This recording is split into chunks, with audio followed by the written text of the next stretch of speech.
Hello everyone. So today's topic, the fresh video is all about topper strategy to score highest in theory exams.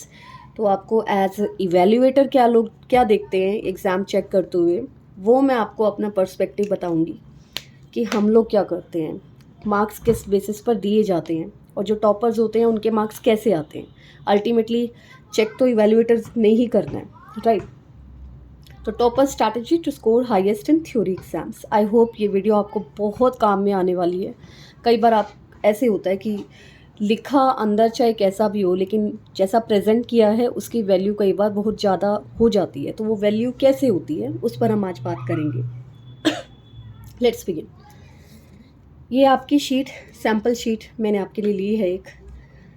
सबसे पहले आपको क्या करना है, सबसे पहले आपको मार्जिन्स में लाइन लगानी है, जो मैं अभी एक सैम्पल ले लेती हूँ और एक लगा लेती हूँ ताकि आपको एक आइडिया हो जाए। और स्केल मेरे पास नहीं है अभी, तो I am taking help of this pencil box. ठीक है, तो अगर आप मेरे मार्जिन देखोगे ना बेटा, तो मैंने सिर्फ इतना लिया है और यहाँ से भी कम छोड़ा है। ठीक है, तो ज़्यादा मार्जिन मत छोड़ना। कई बच्चे क्या करते हैं, बहुत ज़्यादा मार्जिन लेते हैं और बीच में सिर्फ इतना पार्ट दिखाते हैं लिखने के लिए, तो वो एक गलत चीज़ है। सबसे पहले तो आपको ये समझना ज़रूरी है कि जो आपका पेपर होगा ना, उस पेपर को समझो क्या है वो पेपर है आपकी खाने की थाली। ठीक है, आप रेस्टोरेंट में गए, आपने खाना ऑर्डर किया और खाना आपका ऐसे इस तरह से आया। यहाँ पे राइस है, यहाँ पे चपाती है, ठीक है, ये सब्जियां हैं, साथ में एक पानी का गिलास है। मान लेते हैं कि ऐसे आया खाना। आपको देखने में कैसा लगा? बहुत अच्छा है, सो नीट एंड क्लीन, साइड में एक चम्मच भी रखा है। ठीक है, तो इस तरह से आपके सामने खाना आता है, आपको बड़ा अच्छा लगेगा। मान लेते हैं कि आप एक रेस्टोरेंट में गए, आपने वहाँ पे एक थाली ऑर्डर की और सब कुछ एक साथ इसके ऊपर पड़ा हुआ है, कहीं कहीं रोटी पड़ी हुई है, कहीं दाल पड़ी हुई है। तो क्या हुआ है, ग्लास एक तरफ पड़ा है, चम्मच का आता पता नहीं है। तो क्या हुआ कि ये थाली बहुत बुरी लगी, देखने में भी, खाने का भी मन नहीं करेगा ऐसी थाली को। सेम आपका जो पेपर होता है ना, वो ऐसे ही होता है। आपने पेपर कर दिया, अपना काम कर दिया, अब वो काम किसके पास जाएगा? इवैल्यूएटर के पास, जिसको कुछ नहीं पता ना आपके रोल नंबर के बारे में, ना ही आपके नाम के बारे में, ना ही ये कि आप कौन से कॉलेज में पढ़ते हो। ठीक है, तो विदाउट एनी बायस वो आपका पेपर जज किया जाएगा। अब आप खुद सोचो, जब आप अपना पेपर किसी ऐसे इवैल्यूएटर के पास भेजने वाले हो जिसको आपके बारे में कुछ नहीं पता है, तो सिर्फ आपका पेपर बोल रहा है वहाँ पे, तो आपकी पूरी रिस्पॉन्सिबिलिटी बनती है कि आप थाली में सारे इंग्रेडिएंट्स बहुत अच्छी जगह पे प्लेस करो ताकि आपको मार्क्स अच्छे मिले और खाने वाले को ना खाने का स्वाद भी आए और उसे देखने में भी अच्छी लगे। तो ये एक तरीका होता है थाली प्रेजेंट करने का रेस्टोरेंट में और एग्ज़ाम में पेपर प्रेजेंट करने का। देखने में थोड़ा अलग लगेगा एग्जाम्पल, बट इट्स ट्रू। चलो स्टार्ट करते हैं। आई होप कि आपको समझ आ गया होगा कि मैंने ये क्यों बताई चीज़ें, अभी ये क्यों इतनी इंपॉर्टेंट है। चलो रेस्टोरेंट से बाहर निकलते हैं अभी।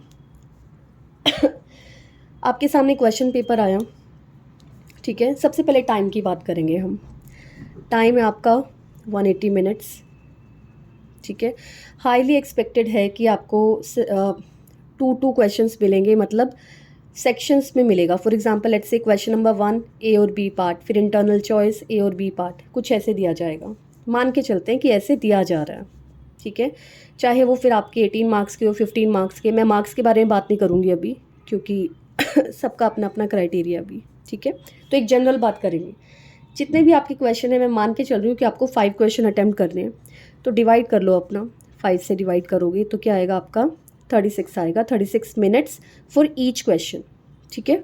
तो आपको क्या करना है, 36 मिनट में एक क्वेश्चन नहीं करना है, आपको करना है 32 मिनट में एक क्वेश्चन। जैसे आप इसे करोगे तो आपका जो टाइम आएगा वो 160 मिनट्स आएगा। तो आप क्या करोगे, अगर आप ऐसे काम करोगे तो आपके पास 20 मिनट्स एक्स्ट्रा होंगे, ठीक है। तो हम क्यों कर रहे हैं ये सब? नेचुरल सी बात है, जब आप फर्स्ट क्वेश्चन जो आप अटैम्प्ट करते हो वो आपको सबसे ज़्यादा वही क्वेश्चन आता होता है, और उस पर बच्चे क्या करते हैं, लिखते ही चले जाते हैं जब तक कि वो थक ना जाए, और उनके जितने भी दिमाग में जितने भी पॉइंट्स आए हैं ना, they want to write on the sheet of the paper, you know, this was a bang question for them. तो सबसे बड़ी मिस्टेक यही होते हैं। सबसे पहला क्वेश्चन आपने ईजी पकड़ा और उसको वहाँ तक लिखा जहाँ तक आपका मन किया, तो ये गलत अप्रोच है, ऐसे नहीं करना चाहिए। अब बात आती है कि कितने पेजेस का क्वेश्चन लिखा जाए। तो pages 5 to 6 pages maximum, 6 to 7 pages में कोई भी क्वेश्चन, अगर मैं बोलूँ 15 मार्क्स का या फिर आप 18 मार्क्स की बात करें, तब भी आप मैक्सिमम 7 पेजेस ही लिख सकते हो। 7 पेजेस से ऊपर नहीं लिखा जाता। मैक्सिमम 7 और मिनिमम शुड बी 6 और 7 के बीच में रहता है।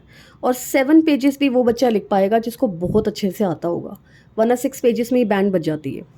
अब बात आते हैं, जब आप क्वेश्चन नंबर 1 करोगे तो आप 6 to 7 पेजेस मैक्स लिखोगे, उसके बाद आप उसके ऊपर 8वां पेज नहीं लिखोगे। ठीक है, क्यों, हम डिस्कस करेंगे।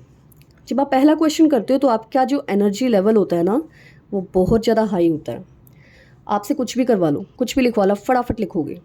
क्वेश्चन नंबर 2 और 3 तक आते आते आपकी स्पीड बहुत कम हो जाती है। क्वेश्चन नंबर 4 पे आपके ऊपर प्रेशर आना शुरू हो जाता है टाइम का, साथ में जो आपकी राइटिंग होती है ना, वो पुअर होनी शुरू हो जाती है। और क्वेश्चन नंबर 5 तो ऑब्वियसली ऐसा क्वेश्चन है जो आपको सबसे लीस्ट आता है। ठीक है, तो वहाँ तो आपके ऊपर टाइम का प्रेशर भी बहुत ज़्यादा है, और राइटिंग का तो कहना ही नहीं चाहिए कुछ भी। ठीक है, वो आपको खुद पता है कि राइटिंग कैसे होती है। तो ये था आपका टाइम का। तो टाइम फैक्टर आप ध्यान में रखो, 32 मिनट से ऊपर एक क्वेश्चन को बिल्कुल मत दीजिए, बिल्कुल भी नहीं। वॉच पहन के जाइए। ठीक है, एक दूसरे की तरफ मत देखो, सिर्फ अपना काम करो। 32 मिनट से 33 मिनट भी उस क्वेश्चन को नहीं देने हैं। जैसे ही आपको लगे कि मैं I am exceeding 32 minutes, just stop it, move to the next. तो आपको दूसरे क्वेश्चन पे जाना है, वो पेज छोड़ देना है जितना आपको लगता है कि मैं बाद में कर पाऊंगा, क्योंकि obviously we would have 20 minutes left at last. ये 20 मिनट्स हमारे लिए बहुत इंपॉर्टेंट होने वाले हैं। हम इसमें काफ़ी चीज़ें करेंगे। जहाँ भी आपका कोई क्वेश्चन छूटेगा वो लगाएंगे, कोई डायग्राम बनाना होगा वो बनाएंगे, जहाँ जहाँ आपको अंडरलाइंस करनी होंगी वो करेंगे। तो ये 20 minutes are really important. So just stop it whenever you are going to cross 32 minutes. Question आता है कि अब ए और बी पार्ट है, फॉर एग्जांपल मान लेते हैं क्वेश्चन के, तो क्या करना चाहिए। ऑब्वियसली 16 + 16 मिनट से ऊपर तो एक क्वेश्चन, एक सेक्शन को बिल्कुल मत दो, ए पार्ट देन बी पार्ट। ये आपको खुद डिज़ाइन करना पड़ेगा अपना टाइम इसके अकॉर्डिंग। तो यही चीज़ें मैंने फॉलो की है और यही चीज़ें मैं आपको बता रही हूँ कि क्या करनी चाहिए। This is my personal experience. ठीक है, आज तक करती आई हूँ, and this is the best strategy anybody can have. चलो आगे स्टार्ट होता है आपका एग्ज़ाम। लेट्स से आपने डिवाइड भी कर लिया टाइम, डिवाइड तो आप पहले ही करके जाओगे ऑब्वियसली, एग्ज़ाम टाइम में तो ये चीज़ें नहीं होती। बस यहाँ से देख लो, आपको 32 मिनट्स देने हैं, सेक्शन में आए तो 16 मिनट्स देने हैं। और फोर्सफुली अपने आप को स्टॉप कर देना है कि इसके बाद आप नहीं लिखोगे। 7 page maximum, minimum 6 if you want to score high. Start करते हैं, आपके सामने आया क्वेश्चन नंबर 1 2 3 4 5 6 व्हाटएवर, आपको स्टार्ट करना है। तो आप क्या करोगे, बिल्कुल बिगिनिंग में सबसे ऊपर लिखोगे आपका क्वेश्चन। लेट्स से आपने क्वेश्चन नंबर 3 से स्टार्ट किया, put it into a box, कुछ नहीं लिखना। अगर आपकी स्पीड अच्छी है, क्वेश्चन छोटा है, तो क्वेश्चन लिख दो। ठीक है, यहाँ पे राइट डाउन द क्वेश्चन। अब कुछ लोग कहेंगे कि क्वेश्चन क्यों लिखे, क्वेश्चन तो ऑलरेडी दिया हुआ है, और अगर हम क्वेश्चन लिखने बैठेंगे तो time will be wasted. Alright, time waste नहीं होगा, इसके अपने फ़ायदे हैं। जब आप क्वेश्चन लिखते हो तो एग्जामिनर को क्वेश्चन पेपर उठाने की ज़रूरत नहीं पड़ती। They will just read out your question and start checking. वही रेस्टोरेंट वाला हिसाब, आपने चम्मच साथ में रख दिया तो फटाफट से खाना शुरू कर दिया। चम्मच अगर आपने नहीं रखा, then they will ask the waiter to serve the spoon. ठीक है, तो थोड़ा सा टाइम एक्स्ट्रा लगेगा उसमें। अगर क्वेश्चन आपका बड़ा है, मान लेते हैं, कुछ लोगों के ये भी डाउट्स होंगे कि क्वेश्चन तो बहुत बड़ा है, अब उसको कैसे किया जाए।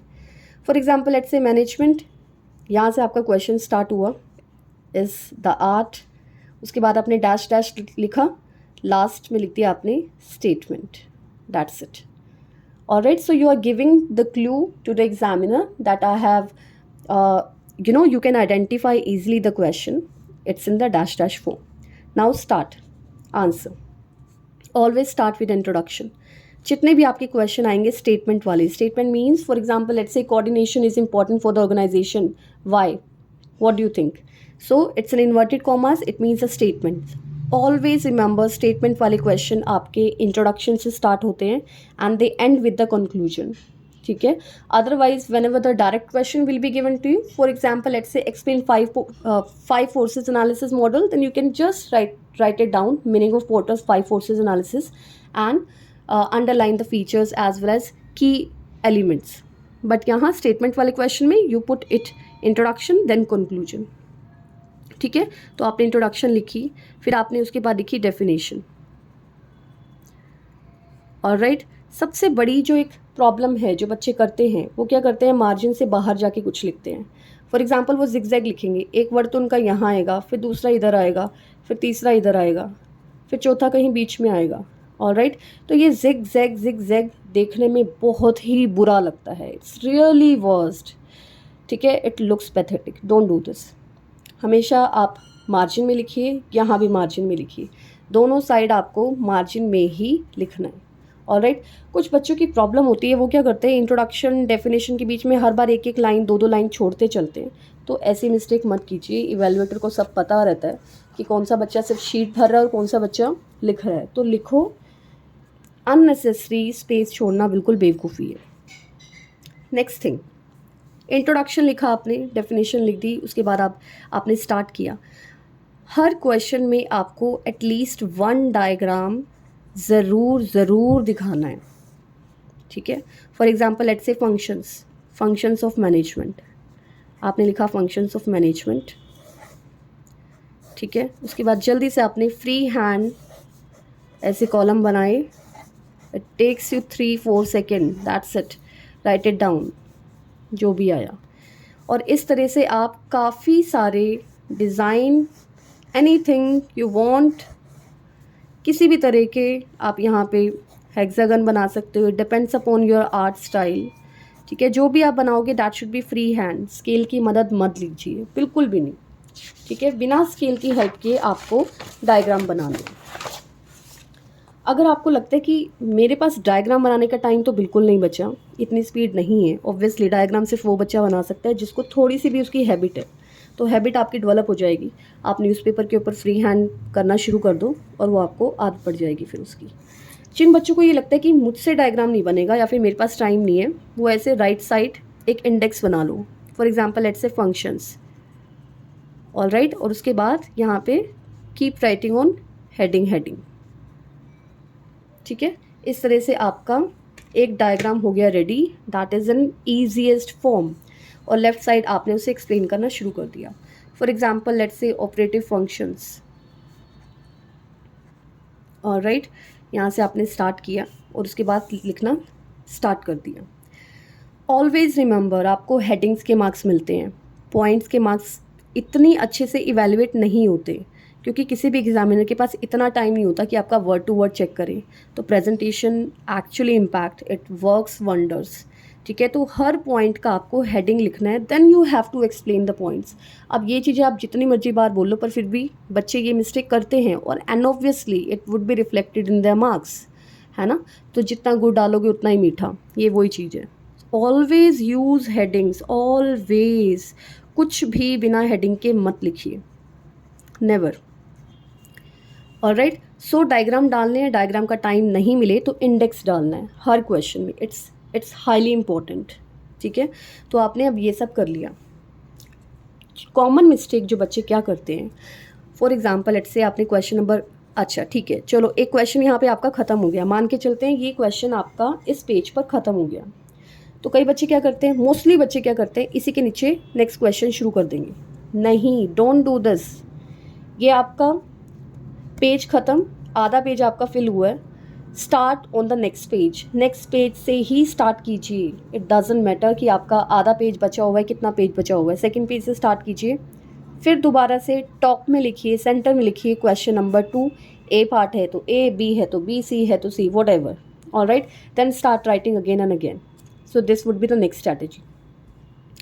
जो नंबर आप यहाँ डालोगे, ये वाला फ़ॉन्ट साइज 2, ये अब आपका कहीं रिपीट नहीं होना चाहिए। फॉर एग्जाम्पल लेट्स से आपका सेकंड क्वेश्चन स्टार्ट हुआ, या तो आप ऐसे स्टार्ट करो ABC, या आप ऐसे स्टार्ट करो, या रोमन नंबर्स में स्टार्ट करो। क्लियर, तो आपके पास काफ़ी सारे ऑप्शन है, but don't put here again 1 2 3, there will be lot of confusion. Clear, तो यहाँ पे आपको ये चीज़ ध्यान में रखनी है। अगर आप दो चीज़ें लिख रहे हो, फॉर एग्जाम्पल लेट्स से फीचर्स भी आपके पास और इंपॉर्टेंस भी है, तो एक जगह फीचर्स में ABC लिख लो, दूसरी जगह इंपॉर्टेंस में रोमन नंबर्स लिख लो, अलग अलग कर लो उसको। ठीक है, तो ये मिस्टेक है जो आपको अवॉइड करनी है। तीसरी चीज़, कई बच्चे क्या करते हैं, आपको सेकंड क्वेश्चन का ए पार्ट तो आता है पर आपको बी पार्ट नहीं आता, या फिर आपको सी पार्ट नहीं आता। तो बच्चे क्या करते हैं, लास्ट में कहीं पे भी ना वो क्वेश्चन नंबर 2 सी पार्ट लिख देंगे और वहाँ लिख देंगे प्लीज़, और जहाँ पे उन्होंने क्वेश्चन 2 अटेम्प्ट किया है तो लिख देंगे turn down the pages, this answer would be on that particular sheet. Don't do this, don't do this, I'm seriously talking about this. All right, तो अगर आपको क्वेश्चन नहीं भी आता है एक पार्ट, आप उसके लिए 2-3 पेज छोड़ दो बीच में, इट्स ओके। बाद में अगर कर पाओगे तो बहुत अच्छी बात है, नहीं कर पाओगे तो आप एक क्रॉस लगा के you can move on, but don't put it into anywhere inside third और फोर्थ क्वेश्चन। अच्छा लगेगा ये फोर्थ क्वेश्चन के बीच में आपने स्टार्ट कर दिया अपना सेकंड क्वेश्चन, तो डोंट डू दिस, ठीक है। तो ये सब चीज़ें हैं जो आपको ध्यान में रखनी चाहिए, and I am sure it would really help you. और यही स्ट्रेटजी है जो टॉपर्स को टॉपर्स बनाते हैं। सिली सिली मिस्टेक्स करने से बचिए, स्पेलिंग्स मिस्टेक्स जो भी है वो सारी की सारी अवॉइड हो जाती है, लेकिन प्रेजेंटेशन अवॉइड नहीं की जाती। तो इन चीज़ों को ध्यान में रखकर आपके मार्क्स ज़रूर अच्छे आएंगे। Hope for the best and I wish you all the very best. तो that's it for this time. Thank you so much for watching.